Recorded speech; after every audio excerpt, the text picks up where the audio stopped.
So guys গত September 10 September Steve jobs থিয়েটারে ডাকডোল পিটিয়ে রিলিজ হয়ে গেল আইফোন 11। iPhone. সো আজকে আমরা আইফোন 11 নিয়ে কথা বলবো দুই ভাগে। প্রথমে আমরা কথা বলবো আইফোন 11 এ অ্যাকচুয়ালি কি কি থাকছে স্পেসিফিকেশন নিয়ে, অ্যান্ড দেন কথা বলবো ইন জেনারেল, মানে কথা হবে লাইক আপনার আর আমার মধ্যে আপনি কি ভাবেন বা আমরা কি ভাবি আইফোনের ডিজাইন অ্যান্ড স্পেসিফিকেশন এগুলো নিয়ে। So guys let's check it out. তো স্পেসিফিকেশনের দিকে বলতে গেলে আইফোন 11 এর মধ্যে তেমন নতুন কিছু আসলে দেওয়া হয়নি, বেশিরভাগই জোর দেওয়া হয়েছে আইফোনের ক্যামেরার উপর। সো ওভারঅল আমরা তো স্পেসিফিকেশন নিয়ে একটু কথা বলি। যেমন ডিসপ্লে হচ্ছে আপনার 6.1 ইঞ্চির লিকুইড রেটিনা ডিসপ্লে। সোজা কথায় বলতে গেলে এই ডিসপ্লেতে আপনি কোনো ছবি যদি জুম করে দেখতে চান আপনার পিক্সেল দেখা যাবে না, ছবিটা ফাটবে না। নতুন এই আইফোনের অডিওতে ডলবি অ্যাটম সাপোর্ট রয়েছে, আর সাথে রয়েছে দুটি ক্যামেরা আইফোন 11 এর ক্ষেত্রে, অ্যান্ড আইফোন প্রো এর ক্ষেত্রে তিনটি ক্যামেরা। একটি হচ্ছে ওয়াইড অ্যাঙ্গেল, আরেকটি হচ্ছে আলট্রা ওয়াইড, অ্যান্ড আরেকটি হচ্ছে টেলিফোটো লেন্স। অল্প আলোতে ছবি তোলার ক্ষেত্রে বিশেষ একটি সুবিধা পাবেন, কারণ অল্প আলোতে আইফোনে ছবি তুলতে গেলে পিক্সেলগুলো ফেটে ফেটে যায়। তো সেই ক্ষেত্রে স্বয়ংক্রিয়ভাবে আপনি পিকচার তোলার সময় নাইট মোড অন হয়ে যাবে, অ্যান্ড নাইট মোড অন হওয়াতে আপনার কম আলোতে ছবিগুলো ভালো আসবে। কুইক টেক নামে একটি ফিচার অ্যাড হয়েছে, যেখানে কিনা ছবি তোলার সময় কোনো বিরতি ছাড়া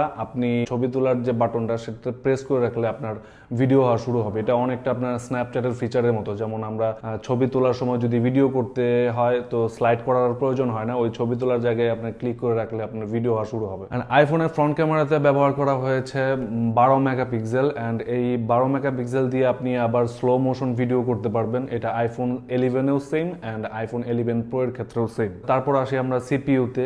এবার অ্যাপলের দাবি যে তারা এ যাবৎকালের স্মার্টফোনের স্টোরিতে সবচেয়ে পাওয়ারফুল সিপিইউ ইউজ করছে A13 বায়োনিক চিপ। এছাড়াও ভিডিও এডিটিং এর কিছু ফিচার অ্যাড করা হয়েছে, অ্যান্ড ফটো এডিটিং এর ক্ষেত্রেও কিছু নতুন ফিচার অ্যাড করা হয়েছে। তো সব মিলিয়ে অ্যাকচুয়ালি বলা যেতে পারে যে A13 bionic chip and camera ছাড়া এবার আসলে তেমন কোনো আর ডিফারেন্ট পাওয়া যায়নি, কারণ ডিজাইন অ্যান্ড অলমোস্ট অন্যান্য ফিচার সবই একই ছিল। এখন আমরা আসি ইন জেনারেলে কি বলা যেতে পারে এই মানে পুরো ব্যাপারটা নিয়ে আপনার এবং আমার মতামত কি। তো এখানে বলতে গেলে দেখা যায় যে বন্ধুরা, আমরা সবাই জানি অ্যাপল মার্কেট লিডিং একটা কোম্পানি। সো আপনার এক্সপেকটেশন থাকতে পারে যে না, অ্যাপল অন্যান্য ফিচার অ্যাড করতে পারতো, লাইক ভিভোর মতো, স্যামসাং এর মতো আন্ডার ডিসপ্লে সেন্সর, অথবা আন্ডার ডিসপ্লে ফিঙ্গারপ্রিন্ট, অথবা আন্ডার ডিসপ্লে ফ্রন্ট ক্যামেরা। কিন্তু গাইস, এখানে একটা বলার বিষয় হচ্ছে যে আমরা চাইলেই অ্যাপলের কাছে এই বিষয়গুলো হুটহাট এক্সপেক্ট করতে পারি না। তারা মার্কেট লিডার, তারা কোনো কিছু না বুঝে কনফার্ম না হয়ে তারা মার্কেটে ছাড়তে পারে না।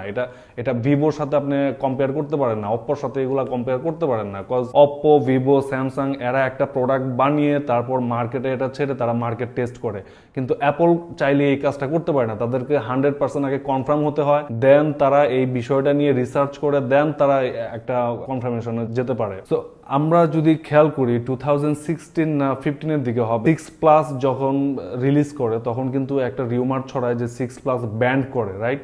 এটা নিয়ে কিন্তু অ্যাপল খুবই কনফ্লিক্ট হয়ে গেছিল বিষয়টা, সারা বিশ্বে এই বিষয়টা খুবই ছড়াছড়ি হয়ে গিয়েছিল, অ্যান্ড এটা খুবই একটা নেগেটিভ ইফেক্টিভ পড়ে গিয়েছিল অ্যাপল কোম্পানি। সো এরপর থেকে কিন্তু অ্যাপল এই বিষয়গুলো নিয়ে খুবই সতর্ক হয়ে যায়, অ্যান্ড তারা নতুন কোনো ফিচার অ্যাড করার আগে তারা আগে রিসার্চ টিম দিয়ে রিসার্চ করে তাদের ইকোসিস্টেমের সাথে যদি সেটা অ্যাডজাস্টেড হয় বা অ্যাডজাস্টেবল মনে হয় তাদের কাছে, দেন তারা পদক্ষেপ নয়তো নেয় না। কিছুদিন আগে সাচ এজ এক্সাম্পল আপনাদেরকে এক্সাম্পল দেই যে স্যামসাং ফোল্ডিং ফোন যে রিলিজ করে, তারা এটা স্যামসাং ফোল্ডিং রিলিজ করার পর কিন্তু কিছু প্রবলেম শো করে যে ফোল্ডিং প্লে গুলো কিন্তু উঠে যাচ্ছিল বা গ্লিচ করছিল। হ্যাঁ, তো তখন কিন্তু তারা সবগুলো ফোন আবার তারা সব উঠায় নেয় বাজার থেকে। এই কাজটা কিন্তু অ্যাপল করতে পারে না। এটা কিন্তু তারা না বুঝে না শুনে স্যামসাং কিন্তু মার্কেটে ছেড়ে দিল, মার্কেট টেস্ট করে দেখলো, একটা প্রবলেম হয়ে গেলো, তারা কিন্তু মার্কেট থেকে আবার প্রোডাক্ট উঠাই নিয়ে ফেললো। কিন্তু এই কাজটা যদি অ্যাপল করতো তাহলে বিষয়টা কোন দিকে যেত, আপনার কি কোনো আইডিয়া আছে? আমরা চাইলে অ্যাপলের কাছ থেকে এই বিষয়গুলো এক্সপেক্ট আসলে করতে পারি না। হ্যাঁ, আমি আমার নিজেরও একটা পার্সোনাল এক্সপেকটেশন ছিল যে না, অ্যাপল চাইলে অ্যাটলিস্ট আন্ডার ডিসপ্লে একটা ফিঙ্গারপ্রিন্ট দিতে পারতো বা নচ রিমুভ করে দিতে পারতো, অ্যাটলিস্ট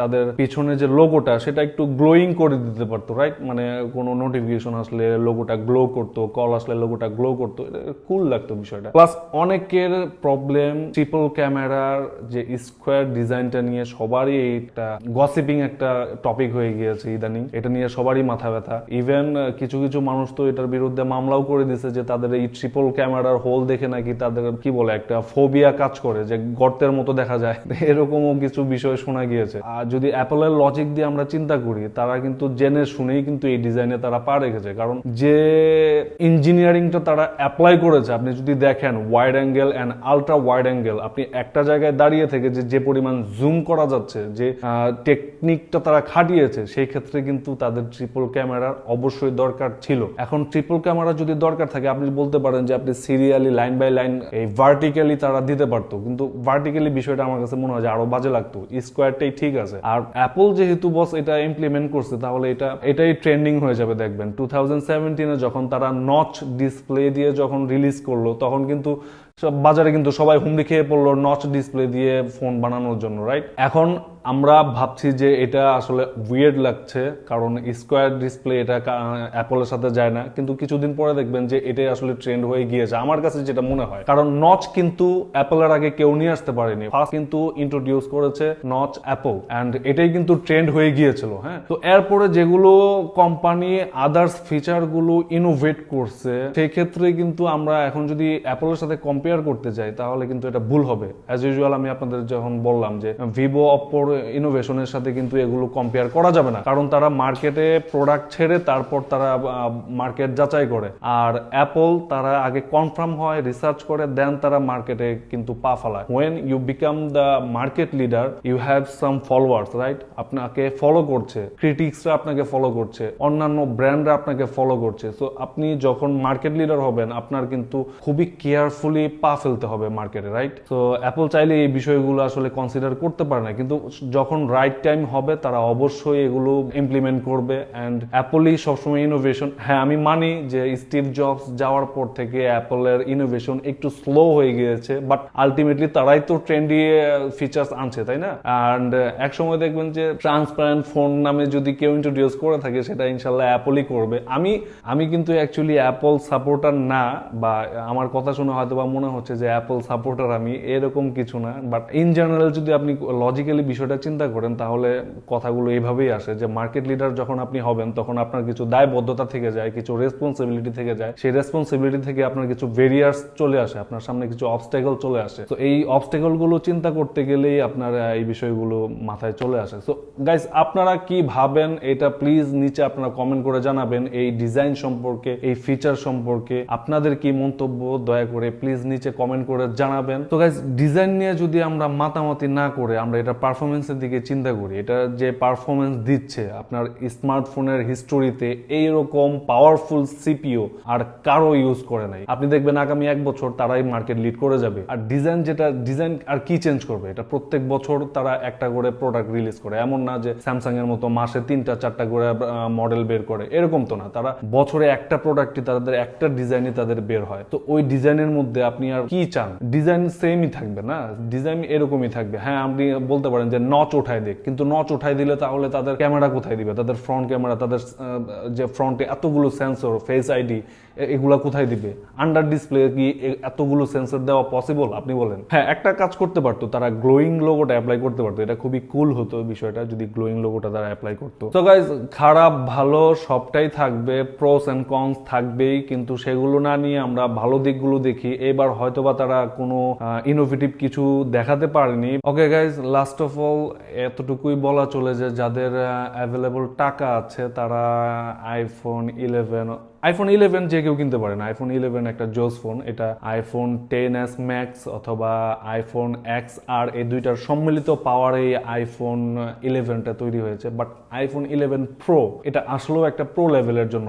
এটার যে পাওয়ার এটা মানে সিনেমেটিক লেভেলে নিয়ে গিয়েছে। তো যাদের অ্যাভেলেবল টাকা আছে তারা আইফোন 11 প্রো এর জন্য যেতে পারেন। মনে করেন যে একটু বাজেটের মধ্যেই থাকবেন, তারা আইফোন 11 অথবা আইফোন এক্স আর যাদের আছে বা আইফোন এক্সএস ম্যাক্স যাদের আছে তাদের আমি মনে করি না আপডেট করার প্রয়োজন আছে যদি আপনি প্রো লেভেলে না যেতে চান। আর যদি চান যে না আমি একটু টাকা খরচ করে একটু প্রো লেভেলে ভালো ফিচার নিতে চাই তাহলে you can go for the iPhone 11 pro. এই আইফোন নিয়ে কথাবার্তা এই ছিল। আপনার মতামত আপনি নিচে কমেন্ট করে জানিয়ে দিবেন and let me know what you think about the new release of iPhone. তো গাইজ যদি ভিডিওটি ভালো লেগে থাকে don't forget to subscribe and please turn on the bell icon and দেখা হবে নেক্সট ভিডিওতে। Till then take care and bye by.